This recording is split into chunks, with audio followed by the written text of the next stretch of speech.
días, buenas tardes, cordial saludo docentes y directivos docentes de los establecimientos educativos. La CDA de tutoras Yamilé García Agudelo, Paula Andrea Echeverry Polanco y quien les habla Miriam Umaña Bolaños, les da la bienvenida a la STS de Primera Infancia, Estrategias Pedagógicas en Educación Remota y a Distancia. Esta sesión de trabajo situado nos va a dar una gran reflexión acerca de todas aquellas estrategias pedagógicas que nos van a apoyar en este momento de aislamiento social, donde los hogares se han convertido en las aulas de clase de nuestros niños y de nuestras niñas. También nos ayudan a contribuir para mantener una convivencia sana y feliz en cada uno de los hogares.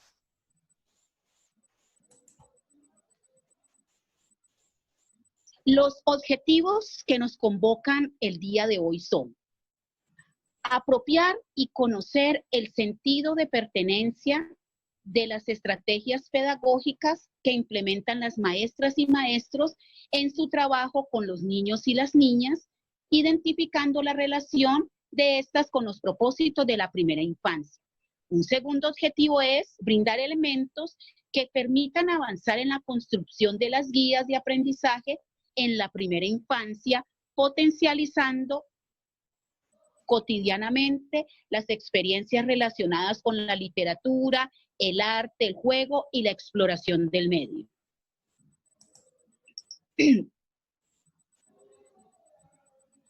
Hablemos de las estrategias pedagógicas en la educación infantil. Antes de empezar a hablar acerca de esas estrategias, qué bueno sería recordar qué es primera infancia. Para la UNESCO, la primera infancia es ese periodo que va desde el nacimiento hasta los 8 años. Es ese momento único de crecimiento en el que el cerebro se desarrolla de una manera notoria.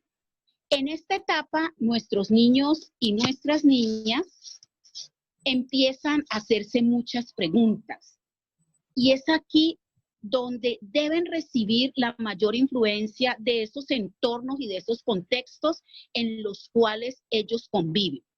Es la etapa donde todos decimos que son unas esponjitas. ¿Por qué? Porque todo lo observan, porque lo preguntan, porque tocan. Y esto nos da una respuesta. Están conociendo, están reconociendo e interactuando ese mundo que los rodea. Ahora sí, ¿qué son las estrategias pedagógicas? Las estrategias pedagógicas son todas esas formas que lideran los maestros y las maestras para promover el desarrollo y el aprendizaje de los niños y de las niñas. Aquí quiero hacer una acotación y permitirnos de nuevo ver una mirada hacia qué es aprendizaje, qué es desarrollo. Cuando hablamos de desarrollo, estamos hablando de todos esos procesos naturales que tienen los seres humanos. Ahí es donde los niños aprenden cuando interactúan con el otro, cuando interactúan con los adultos. El caso especial entre la lectura y la escritura es que ya es un proceso cultural. Este es un proceso que se adquiere en casa y se desarrolla y se fortalece en las aulas de clase. Ahora sí, esas estrategias pedagógicas deben promover lo que es ese desarrollo, ese aprendizaje de los niños y las niñas de una manera organizada, de una manera sistemática, planeada y pertinente. Nos deben responder cómo se llevan a cabo esos procesos pedagógicos en la educación inicial, relacionadas con los propósitos y las intencionalidades que se propone cada uno de los maestros o de las maestras. Igualmente, las estrategias nos ayudan a organizar los tiempos dentro del aula, los tiempos de la jornada que permanecen los niños y las niñas, los ambientes, los recursos, los materiales, las experiencias y las formas que ellos interactúan y participan entre ellos.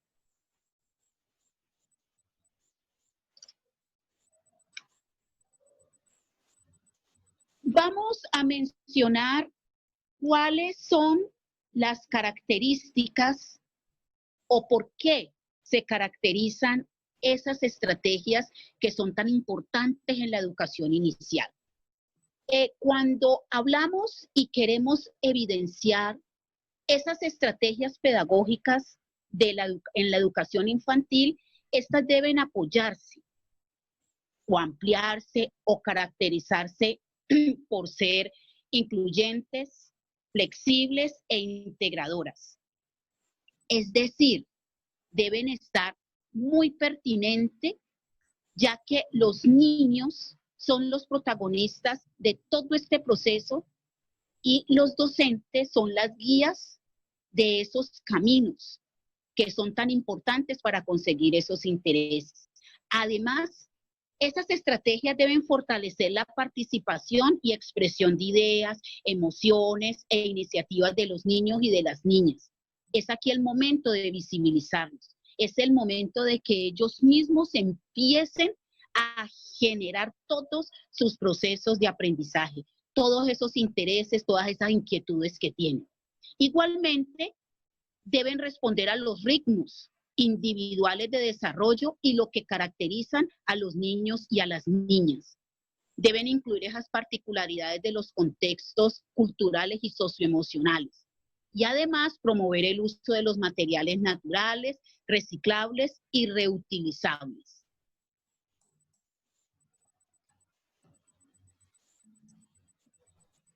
Cuando hablamos de esas evidencias, de esas estrategias, es muy importante tener en cuenta que inviten a la acción de los niños y las niñas, es decir, que ellos participen en la planeación, en la organización, en la ejecución y en la valoración de los procesos. Porque, reitero, ellos son los protagonistas. Bajo los intereses de los niños, los docentes deben ir organizando todas esas ideas para ir ejecutando y para ir valorando el progreso de cada uno de ellos. También deben posibilitar la interacción entre pares, ¿cierto?, con los diversos objetos y los materiales. Esto es muy importante porque aquí hay un reconocimiento del otro y de él mismo y las diferentes formas como ellos ven los materiales y pueden y desean manejarlos. También esas estrategias pedagógicas deben impulsar lo que es el trabajo colaborativo y, ¿por qué no, el cooperativo? Ese intercambio de ideas, ese intercambio de saberes, esos intercambios de saberes emocionales y culturales que van generando en los niños saberes e hipótesis. Igualmente, se deben vincular las familias, porque este proceso pedagógico y de hecho socioemocional que se viven en las aulas, ellas son los encargados de seguirlo desarrollando en las casas. Y por último, deben promover las experiencias como el juego, la exploración, la expresión, la artística y el disfrute de la literatura.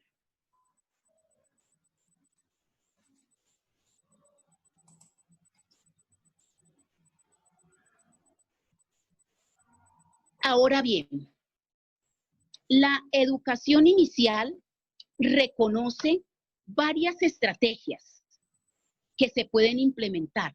Dentro de estas estrategias están los rincones de la literatura, del arte, del juego, de la exploración, están los talleres, las asambleas, los proyectos de aula. Todas estas estrategias nos ayudan a iniciar procesos naturales de aprendizaje y a promover situaciones que generen intereses entre los niños y las niñas, ya que estas estrategias hacen que ellos se conviertan en participantes activos de sus procesos de enseñanza y aprendizaje, y esto siempre los van a mantener y motivar. Ahora le vamos a ceder el turno o le vamos a dar la bienvenida a la licenciada Paula Andrea Echeverry, quien nos va a seguir documentando acerca de las actividades rectoras. Hola, Buen día, buenas tardes, buenas noches en el momento que nos estén viendo. Continuando con la experiencia y con la STS de primera infancia y dándonos todo este recorrido que nos hacía Miriam acerca de lo que es las estrategias y la importancia de la planeación en la primera infancia. Pues bien, vamos a ubicarnos en este momento, justo en este momento que tenemos una educación remoto, a distancia. Entonces, nos hacemos una pregunta en el equipo del programa Todos Aprender y nosotras como tutoras y ustedes como docentes también. ¿Qué estrategia utilizaríamos en este momento de educación remota o a distancia? Pues bien, tenemos gracias a Dios, una respuesta certera. La estrategia que vamos a utilizar son las guías de aprendizaje. Y como ya hemos venido hablando y hemos trabajado en los acompañamientos y también en el taller de acompañamiento, tenemos que las guías de aprendizaje llevan unos paso a paso importantes para organizar la intención pedagógica que tienen estas.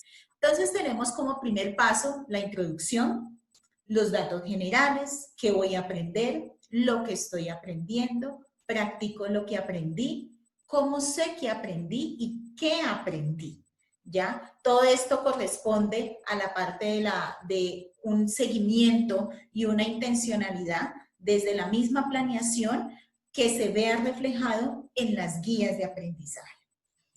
Pero ahora, y lo más importante, ¿qué es lo que debemos enseñar en este espacio de la primera infancia? Pues bien, debemos fortalecer las actividades rectoras, el juego, el arte, la literatura y la exploración del medio. Estos son nuestros 4 pilares que debemos, obviamente, involucrarlos en nuestras guías de aprendizaje, ¿ya? Para que nuestros niños y niñas que están en esta etapa de crecimiento y en esta etapa, en este nivel educativo, pues bien, se puedan fortalecer. Pero antes de seguir, y vamos ahorita a ver un ejemplo de cómo llevar estas guías de aprendizaje relacionados con las actividades rectoras, es importante hacer un pequeño recorderis de lo que es las actividades rectoras. Bueno, Miriam les estaba hablando ahorita de la historia, de cómo empezó todo esto de la educación inicial. Y vamos a ubicarnos puntualmente en el año 2009. En este momento se empieza toda la parte, todo el movimiento de la política educativa de la primera infancia. ¿Ya? De ahí sale y empieza un trabajo muy importante el Ministerio de Educación para poder formar lo que ahorita conocemos como la propuesta de 0 a siempre. Y allí, justo ahí, es donde se dan cuenta que realmente lo que se debe potenciar, fortalecer, enseñar y aprender son las actividades rectoras. ¿Por qué? Porque esto le otorga un sentido importantísimo a la parte de educación inicial. Son algo innato en los niños, es algo natural que los niños deben aprender. Es la esencia y la base curricular de educación inicial. Por ejemplo, son vitales para su desarrollo, son actividades propias de la primera infancia y es lo que hacen los niños y nuestras niñas para poder entender el mundo que los rodea. Empecemos con la primera actividad rectora, el juego. El juego es un reflejo de las culturas. Al niño estar jugando puede representar todo su esquema social, la familia, poder comprender, se puede compactar con el otro, puede jugar con el otro y entender el mundo del otro. Y esto se convierte en algo que no se enseña con conceptos, en una experiencia de vida, en un aprendizaje significativo. Por eso con el juego se permite compartir, resolver situaciones de la vida cotidiana, descubrir lo que pasa en su mundo. Construyen la autonomía a lo que justamente estamos llamados en este momento, a la evaluación, a la autoevaluación. Ya se construye un momento de autonomía, de conversación con el otro, importantísimo. crean, expresan ya lo que sienten y cómo ven su mundo, resuelven problemas. Esto es totalmente un mundo totalmente necesario para nuestros niños. ¿Qué no es el juego en la educación inicial? El juego no es una motivación, no es una actividad de motivación, no es una estrategia como tal. Debe hacer parte de la estrategia, pero no es una estrategia totalmente de la educación inicial. Y no debe pasar solamente en el descanso. El juego debe ser también algo intencionado, con una intención pedagógica y que ocurra dentro de los momentos pedagógicos del aula. Bueno, tenemos la segunda, el arte, las expresiones artísticas. Y aquí entra la pintura, el dibujo, la plastilina, todas estas actividades que permiten a los niños tener una motricidad fina y también una motricidad gruesa, porque aquí también viene la danza, ¿ya? Aquí puede descubrir el niño múltiples lenguajes, ¿ya? Como el audiovisual, el plástico, el dibujo, y esto le permite construir una identidad, recrearse, disfrutar, apropiarse de diferentes lenguajes. Conocen su cuerpo, porque a través de la artística, a través de la danza, a través del dibujo, todo esto permite que conozcamos nuestro cuerpo y que el niño conozca su cuerpo, que es realmente el objetivo. Y representan una realidad, comprendiendo así el mundo que los rodea y representándolo a través de materiales. ¿Qué no es una expresión artística en educación inicial? Una manualidad con una finalidad de un producto, una coreografía para mostrárselos a los adultos. No, el arte se debe dejar la expresión en el niño, una libertad para poder que ocurran todas estas situaciones que anteriormente estaba mencionando. Bien, vamos por la tercera actividad rectora, la literatura.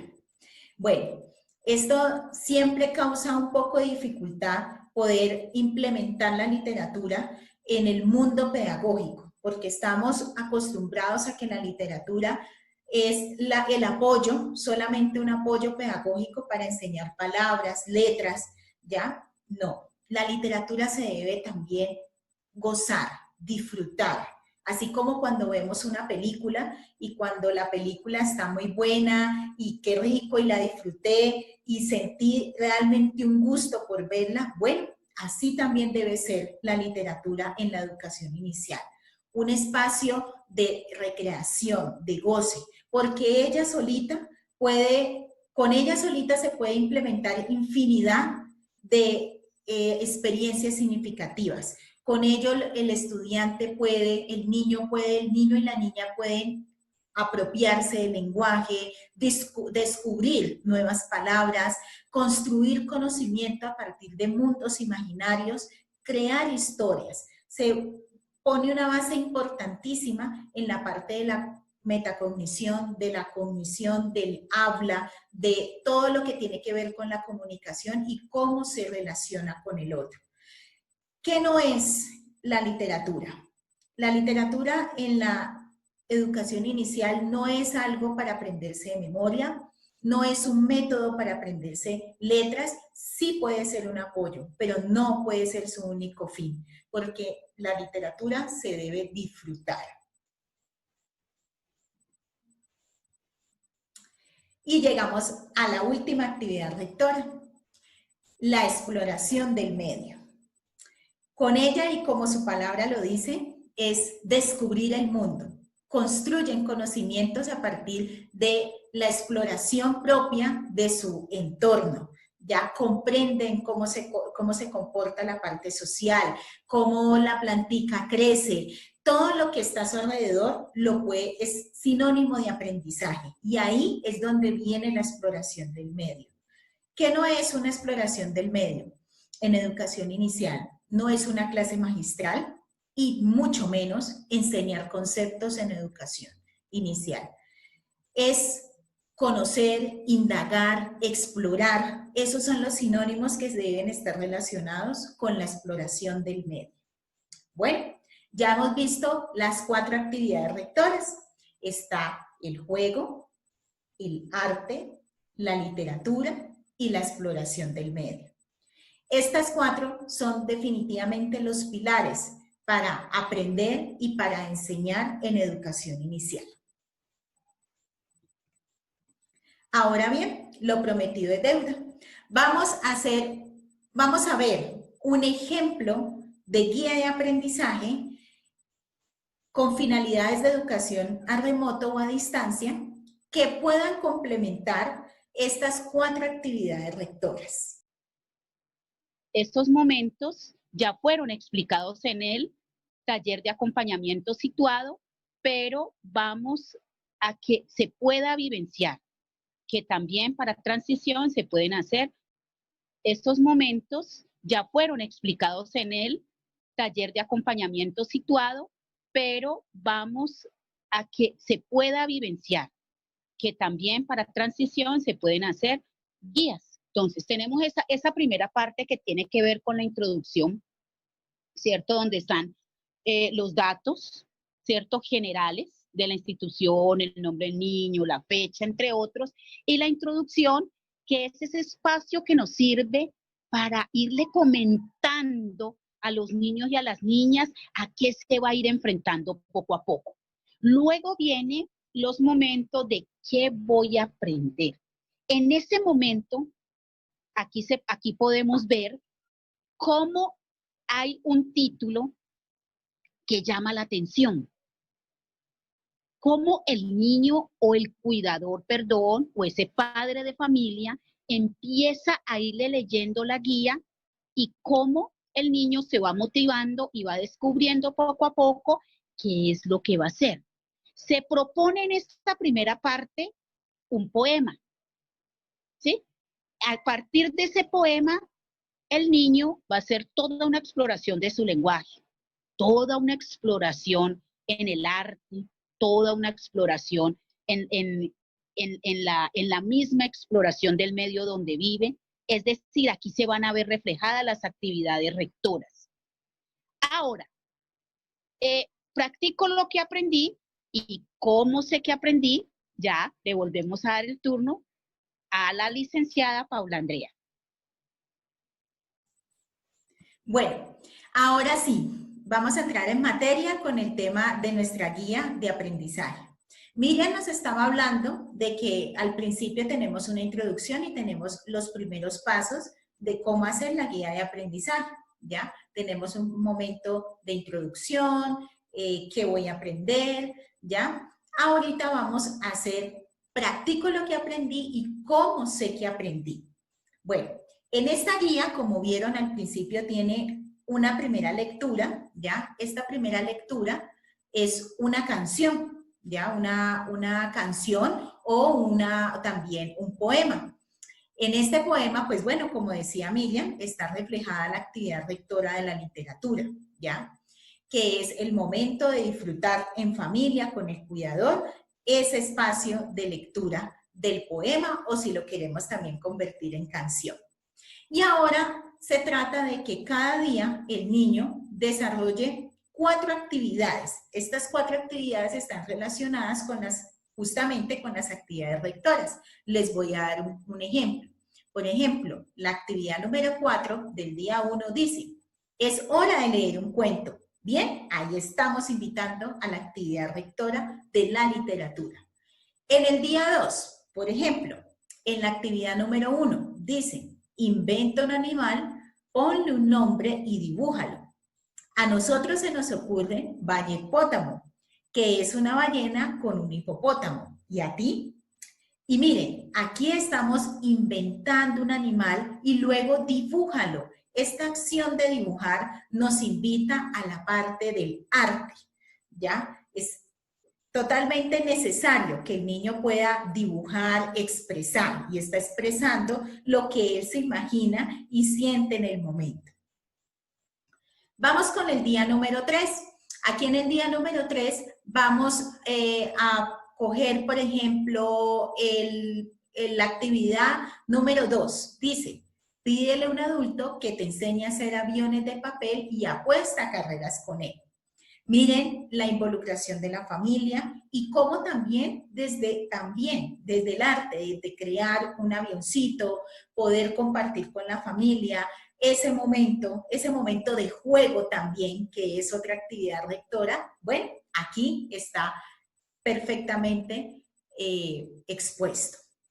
En el día número 4 podemos colocar aquí, ahora eres un aterrador monstruo.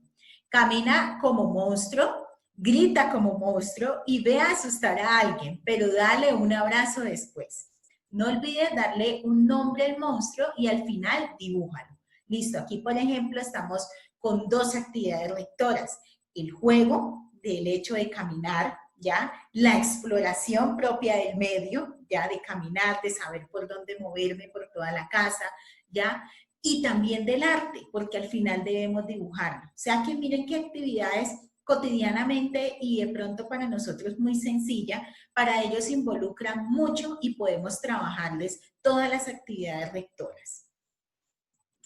En el día 5, bueno, abordemos, demos el ejemplo de la parte número 3, el punto número 3. Pregúntale a un adulto cómo era de niño, qué le gustaba comer, qué le gustaba jugar y dibuja sus respuestas. Aquí tenemos la actividad rectora de la literatura, ¿ya? Porque es tradición oral también. Ahí estamos haciendo juego de eso. También la parte del arte, dibujar, ¿ya? También la propia exploración del medio porque estoy en contacto con otras personas y eso también hace parte de la exploración del medio. Entonces, ¿por qué no? ¿Por qué no invitar a todas las actividades rectoras a nuestras guías de aprendizaje? Y no solamente esto para transición. La invitación es que sea para transición, primero y hasta segundo, porque ellos hacen parte de lo que tiene que ver con la primera infancia. Entonces, siempre, ojalá, en nuestras guías de aprendizaje estén estos momentos. Se puedan hacer actividades que respeten estas actividades rectoras, ¿ya? ¿Por qué no hacer una guía de aprendizaje por cada actividad rectora? Qué chévere una actividad, una guía de aprendizaje que tenga que ver con el juego, otra con el arte, otra con la literatura, otra con la exploración del medio, o como la propuesta que traemos aquí, que puedan involucrarse todas las actividades rectoras. Y ya al final tenemos la valoración del aprendizaje que aprendí. En este espacio es totalmente necesario que tenga mucho de texto icónico, por eso están estas caritas, para que el niño se pueda identificar y pueda clasificar cómo se sintió en su momento de hacer la guía, ¿ya? Entonces aquí se hacen preguntas como, me aprendí la poesía del aburrimiento, completé todos los mandamientos de la caja mágica, que es el propósito de la guía que les traemos como ejemplo, cómo te sentiste haciendo los mandatos de la caja mágica. Entonces, esto es una valoración del aprendizaje y el llamado también a la evaluación formativa.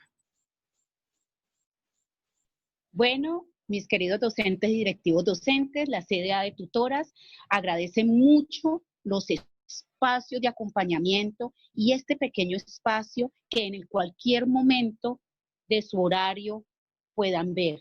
Y estamos seguras que les va a servir de apoyo y aquí estamos como siempre para colaborarlos y apoyarles en este proceso que sigue siendo difícil para todos. Muchas gracias, profes, rectores, rectoras. Gracias por el apoyo y bueno, nos veremos en otra ocasión.